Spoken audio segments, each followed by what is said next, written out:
All right, we will call our May 18th committee meeting to order. And I think today's meeting, the real purpose, the reason we set today was to really go through basically all of our walkthroughs.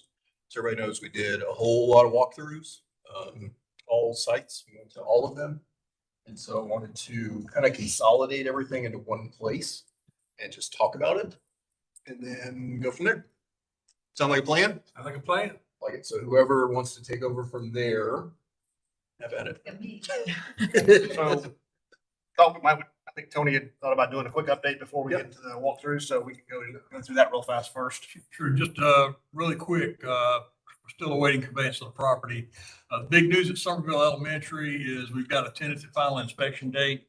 A range of dates because of the way we're having to schedule through the Office of State Fire Marshal now. They give us a week or so to where we're going there. The Somerville High School gym, big news there is we've got the guaranteed maximum price for you folks to look at tonight and approve. The Ashley Ridge High School. Clicking in. Ashley Ridge High School renovation, area A and B, which is the band room and weight room respectively. They're ready for inspection, and we're going to have a final inspection on that on May 28th. The Ashley Ridge car rider loop. This is the first time we've been talking about this because it was kind of one of those things, a project of happenstance. We went through the process to get the Ashley Ridge additions and renovations approved. The letter of concurrence that came from SCDOT came with the stipulation that we do something about the car rider stacking on 165. So if you look at that drawing on the side, you can see down at where the tennis courts are in the lower right corner. That's where the car rider loop turns now and goes to the right. It goes up into the car rider loop and then turns back out. What we're going to do now is we're going to take it all the way around the athletic complex, turn into the car rider loop, and then go back around the car rider athletic complex to get out. So it's adding about 4,000 linear feet of stacking, almost a mile more. So that is probably about all we can do for the car rider loop at Ashley Ridge High School because we're going to run out of real estate if we try to do anything It's else. a lot though, a mile? It's 4,000 linear feet. Yeah. So I mean, right, I go out there periodically. Right now, I don't think there's much of an issue. Isn't it primarily the beginning of the year? So it is. It's the beginning of the school year and the end of the school year. So, so when we apply for permits, the SCDOT, Office of School Facilities, they get the letter from OSF, and then what he does, Mr. Meekins, he goes on Google Earth and clicks on the pictures, and it just happened to be like 9:00 in the morning.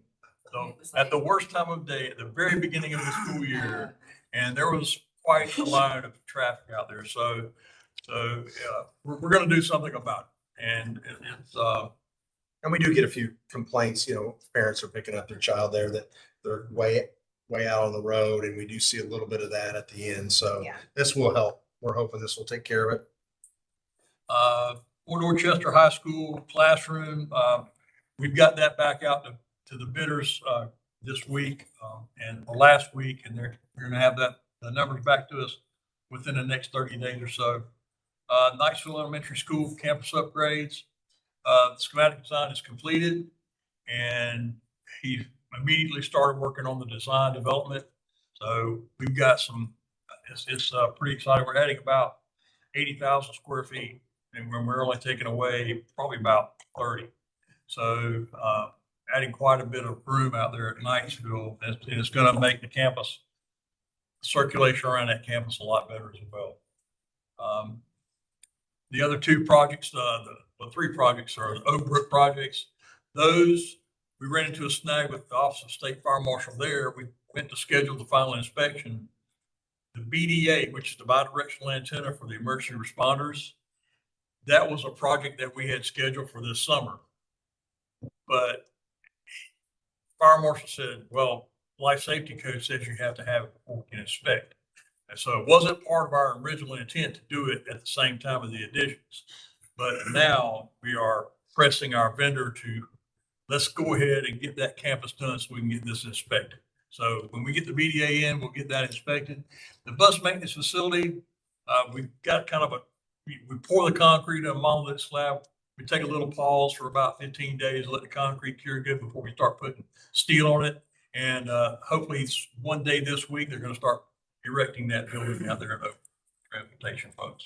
So that's all those projects. And That'll probably go fast, right? yes, ma'am, that should go very fast. We should be done with that hopefully by the end of the summer. Is that building fully like electrical, plumbing, like everything in Yes, there? sir. Yes, sir. It's not an awning. It's a full building. It's got the oil water separators. It's got all the pieces in there that are for a vehicle maintenance facility has to have. They have to be there. So they've got restroom facilities, staff break room, office space. Is that taken over for the transportations out there? That'll be in No, sir. addition to, This right? this is just for the mechanics. You've seen where the mechanics operate out of now, which is like a shed. Yeah. So this is going to be quite a step up for them. We just put it on here to take a minute because I know these three items are going to all be up for board approval tonight. And to see if there were any questions that we could explain. Obviously, I think they're in the packet as far as the vendors for award and the dollar amounts. But if there was any questions about the scope of work or what was exactly going on with these projects, we could answer that now. All good. How many seating wise, what did we end up getting in Somerville High School? 500. Is that the biggest, that's the biggest gym we've got? Assuming, yeah, by a lot. It's going to be about 40,000 square feet.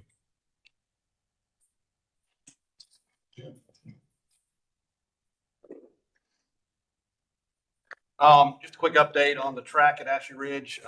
We had a teams meeting with them last week and they're expecting to start mid-July. So they're tentatively shooting for being complete end of October, so right in time for track season. And the still moving up towards the progress on the Somerville Sand Hill Elementary mobiles. Bottom left-hand corner, the gym floor for Fort Rochester High School is complete, and it was turned back to them last week. And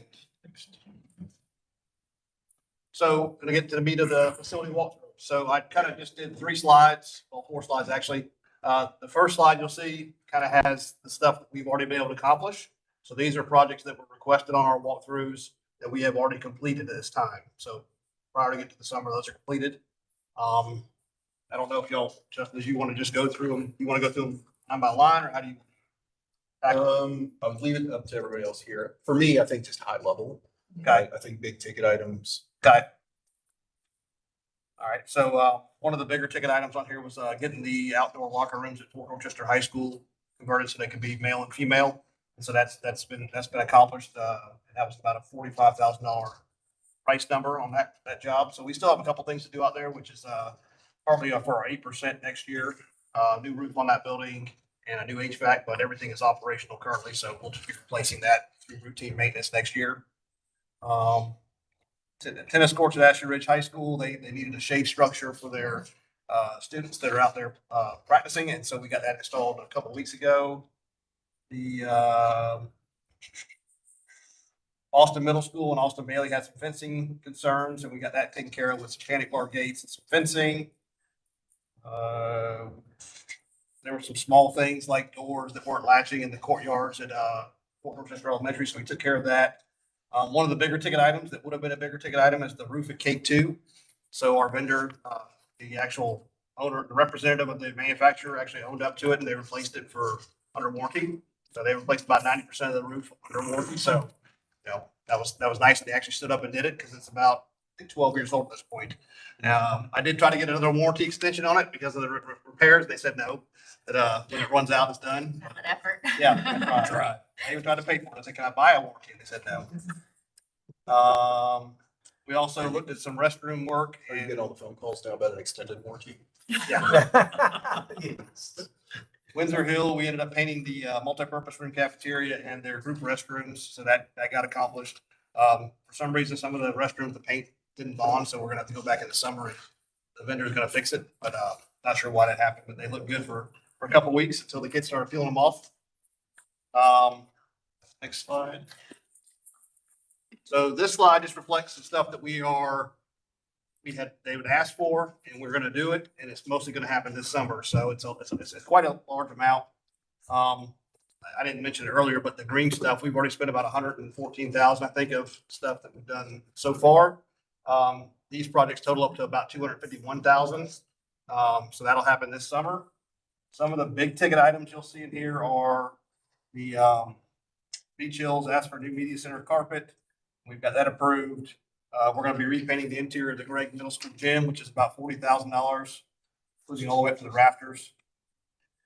The William Reeves Elementary is gonna be getting new LVT for their admin area, so that's gonna happen this summer. Rise Academy is getting a vestibule when you walk in, so that's gonna happen this summer as well. So quite a bit of stuff that's gonna be occurring this summer, and then go to the last page. Unfortunately, we've got about $18 million worth of stuff that's been requested that we don't have funding for right now or have not been approved. And this is also removing out stuff that we've already got in the pipeline. So like, for instance, Windsor Hill asked for their parking lot to be redone. It's already approved, so it's not on this list. Some things on here, just off the top of my head, that were larger things. The Bose Middle School had asked for a new wing to replace their trailers. Obviously, that's a big cost. That's not on here because that would have been an additional $6 or $7 million. But a lot of these numbers on here, they're estimates. But I mean, as you can look through and see, like Somerville High School alone, if they want to do new furniture, that's $1.2 million for new furniture. So a lot of these things that they would like to have, and they not that they don't need them, but they want them. They're big ticket items. I mean, Fort Dorchester High School, we want that one. You mentioned the grid and the lighting there, and our estimate comes in at about $2.5 million to do grid and lighting at that school. So, I mean, you could do some things where you just go in there and do lighting only. But Without the grid, yeah. Without the grid and just do the lighting replacement, probably come in somewhere around 900,000, but do the whole package. They're big ticket items. But I mean, I think we're gonna be able to do something at every school from what they've asked.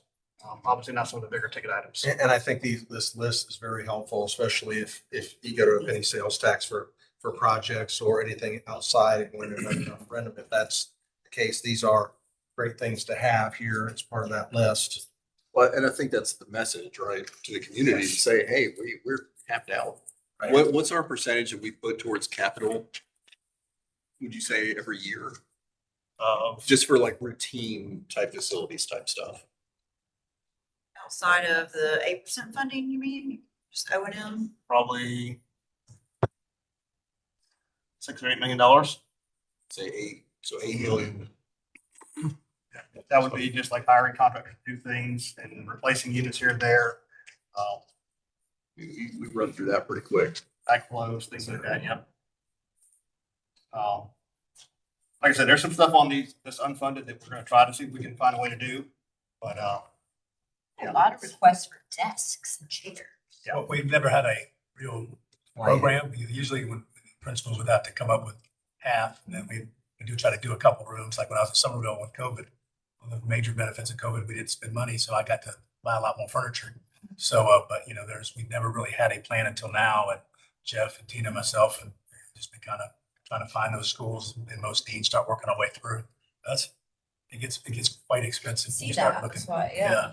Yeah, other than the schools that have been built, like say since like that's maybe 2015 and up, if you walk through a school, like you can walk through Oak Brook Elementary, for instance, and you never know what you're gonna get in the classroom. I mean, they may, a lot of times they don't have the same matching desks in the room, period. And there could be 20 or 30 different types of desks in one building. Yeah, Somerville High School was bad. Just with the hodgepodge. How much it is. Oh, to replace oh, them there. At 1.2. And the one thing we're trying to do with desks is get a uniform desk, because a lot of times you buy the desk and the chair together, they break. And so we're trying to do where you get the desk and then the chair are separate. Am I right, Kenny? So, and they're a neutral color. So if you can buy more in bulk, that you can get more in the building. So that's kind of what we're trying have more of a plan like that. Yeah, I was gonna say, so maybe if everybody here agrees, as we move forward with facilities, you guys, let's put together like an actual 5, 10, 15, 20-year plan for FF&E for all the schools. So, and just really put that in writing and see what we can do. We've been trying to work the furniture replacement into the 8%. We just started that last year, I think. So we're trying to put big chunks of money in there. So And what happens is like we do a school and then all the good used furniture goes over to the gym. And then the principals, that's why you go, principals come over and go, oh, this is much better than the classroom I have. So then they take those 30 and bring back 30 that are even worse. So, yeah. But you're right, we need to have like, we start carving that out of the 8%, but, put which buildings are on the docket and, 5, 10-year plan. Yeah, and we have to plan, like Niceville, for instance, with that massive renovation. In addition, we're gonna go ahead and plan to outfit the whole building, just like we're gonna do the same thing for Somerville Elementary. We're gonna go ahead and outfit them with all new furniture to start off with. Trying to check them off as we go. And it's, like I said, to the older schools, I mean, they have relics. Like I said, they're, as long as I've been in this district, we've never had a true plan until now of how principals just found a way. You need a little extra money, buy a classroom. The joys of having no money. That, and then on our walkthroughs, I think Kenny would, we saw it at almost every elementary school you go to. You walk out to the playground at this time of year, there's nothing left. It's just literally compacted dirt they're playing in. So there's really, what is the answer to that? I know what Charleston, I don't know that's necessarily the answer, is turf.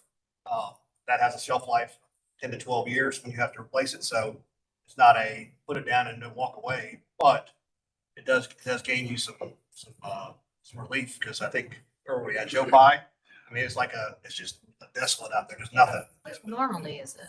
Did you say? Playgrounds, Yeah. normally they're grass, but with that many students and like Sand Hill, for Sand Hill, example, you go to yes. Sand Hill in the back, with that number of students playing on that playground, it's just dust ball. Yeah. Well, especially the drought, After recess, it's not fun. especially the drought conditions we've had. Yeah. I mean, it's just, and like I said, once it's gone, it's gone.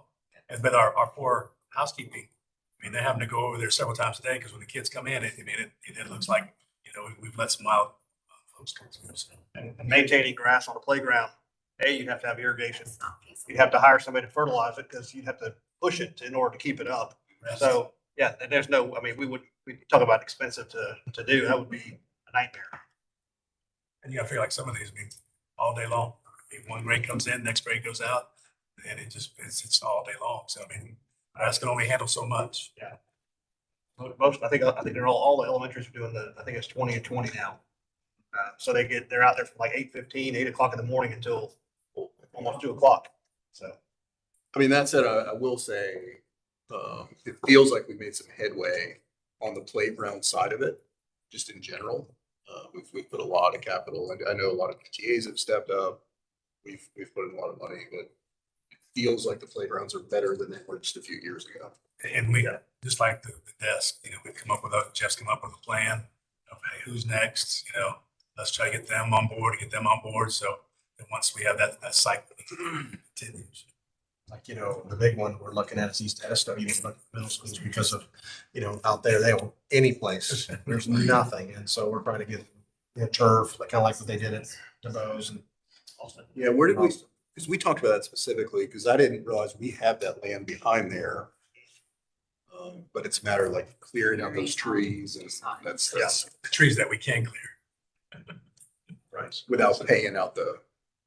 Somebody will fuss me, take the wrong tree. So tree permitting will be the most difficult part about doing something bad there. We will have to do mitigation at some point. I don't know where exactly we'll mitigate, but we'd have to plant some trees in order to take some down. We all get a copy of this, please. You can just email it to us, for future reference, all the no's.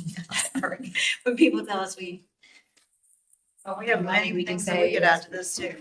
Yeah, when I originally did the breakdown of everything on there, my estimate it came up to around $40 million. Then I started taking some of the stuff off that was like, wish list, capital improvements, building a new building, things like that. So got it down to about 19 million worth of stuff. And this is not, some of it's, And this doesn't include the stuff that's in our, so you know, it's facility study, because Right. that's, they're not wishing for, a you roof. know, new electrical switch gear. They don't, nobody thinks about Yeah, I would that. never put that on a wish list. Until your power goes out, and you can't Exactly. turn it on, so. Wouldn't even know to put that on a wish list, let's be real. I mean, That brings up a great. Tony and I were talking about when we did spring break, when we did when we shut the power off for Somerville Elementary, he wanted our guys in-house to throw the switch gear to turn it off. And I said, I don't want to touch it because it probably won't come back on. And it's very sad, but it's true. I mean, it's ancient.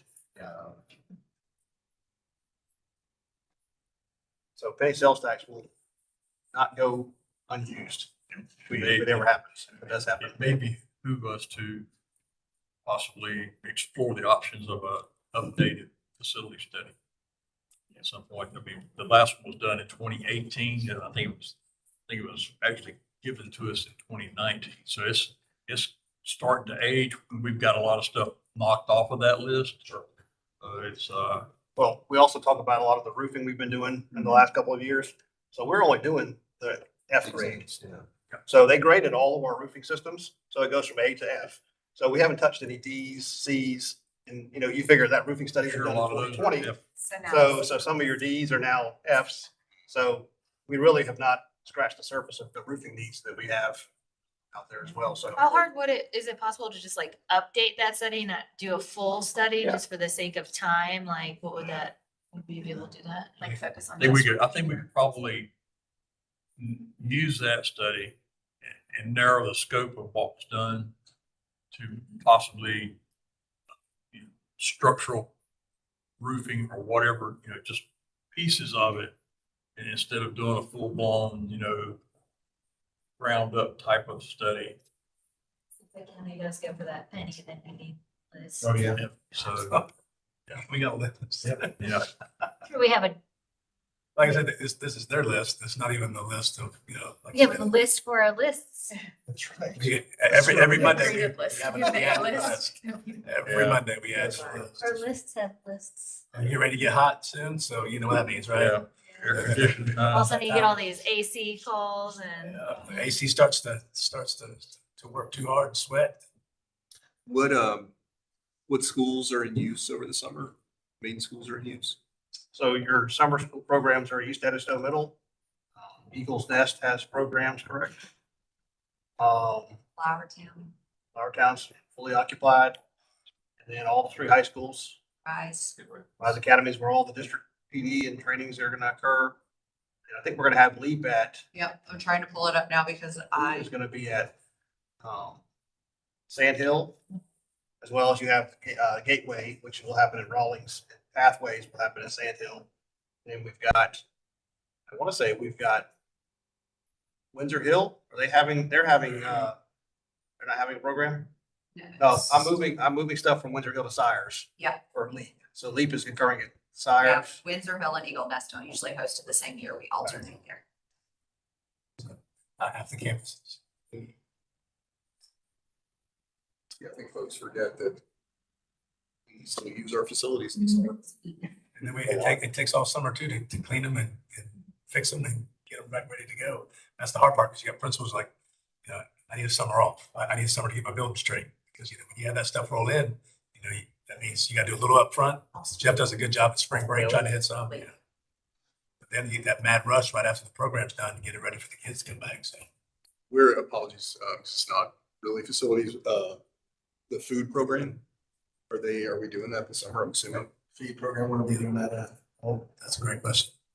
There's a long list. I Yeah. don't know all the areas. I could look it up. No, that's fine. I was just making sure. So it'll be at various schools. Correct. Yeah, I'm assuming because like with the amount that qualify for free lunch, right? We would be able to, Certain locations will have it for breakfast and lunch. Did we ever try, weren't we going to deliver or go to certain areas with delivery food at one point? I thought we had talked about that maybe. I Is think that they're possible? taking food to like Like YMCA and some programs. and, yeah, a couple other. Summer programs that we don't run, instead of going to neighborhoods that have facilities. So that way it's an organized drop off spot. Yeah, that'd be cool if we could get Aramark to use their vehicles and like take food out to neighborhoods that we know need it. Yeah, they have this little. Just thought. All right, anybody got $18 million for us? Just spent my last 18. We'll keep pushing. Keep pushing. We're, so the penny sales tax now is going to the governor's desk. It was also something I think we could investigate. I don't know what it was. It was another legislation that passed the same day for a penny tax. And I think it's like allowed to be used for schools as well, or for anything. So it could be like split between the county and the schools. So I don't know. I was talking to one of our legislators and they're like, investigate it, look into it, because you could possibly do 2 cents. They were thinking we could do it for operations, but I'm like, obviously there's issues with that, but if we could still figure out a way to, Yeah. I don't know. I have the legislation run down at home. I just didn't bring it in with me, but something to look at, but they both passed and are going to the governor's desk, so. And that one's statewide. Right. That's what I almost wonder if that was someone saying, hey, we don't want local legislation, let's do this statewide. But they both passed, so. And they both can be used at the same time, but I don't think they can both be passed like once another one's passed. So you'd have to put them both on Together. the referendum at the same time. Like if you have one in place, you can't go for the other, vice versa. But I think if you're going for them both at the same time. But I mean, you're still talking a ramp up period to start getting those Or 2 funds. cents Oh, right. behind. Or maybe money until, it would be a small amount, not until next. So it would hit the registers on March 1st. We may not get anything until the end of the quarter. Maybe July, maybe. I mean, our projections were what, 3 to 5 years to have anything significant? Of value, I guess you would say. Well, depending on the split. Yeah. True. It's all out of our hands now. If we're supposed to not bond or projects, but we need to bond projects if we're going for big things, or are we doing little things? Well, I think that's what we have to figure out. It's just what constitutes enough to bond them out. Well, if we were gonna take a school like Del Mar, Yeah, for sure. Obviously, that's bigger than what we could do. We'd have to bond that out. it's not pay as you go for a school, probably. Most definitely. We would want to bond that. And we need it yesterday, so. Exactly. We don't have time to wait on that for sure. We really were looking, Jeff and I were talking about what's in his operation and maintenance budget that we could move over to operations. I mean, over to penny sales tax. There's really not a lot. There's really not a lot that you would From be a able to capital move. perspective, right? From like a true capital perspective. All righty. Thank you. Thank you. Thank you. Any public? See, no public. So no public comments. Anybody else? All good. Give everybody some time back. And then I think the policy meeting is at 4. About 20 minutes for that. So we'll see everybody then. I like efficient meetings. Yep. Thank you.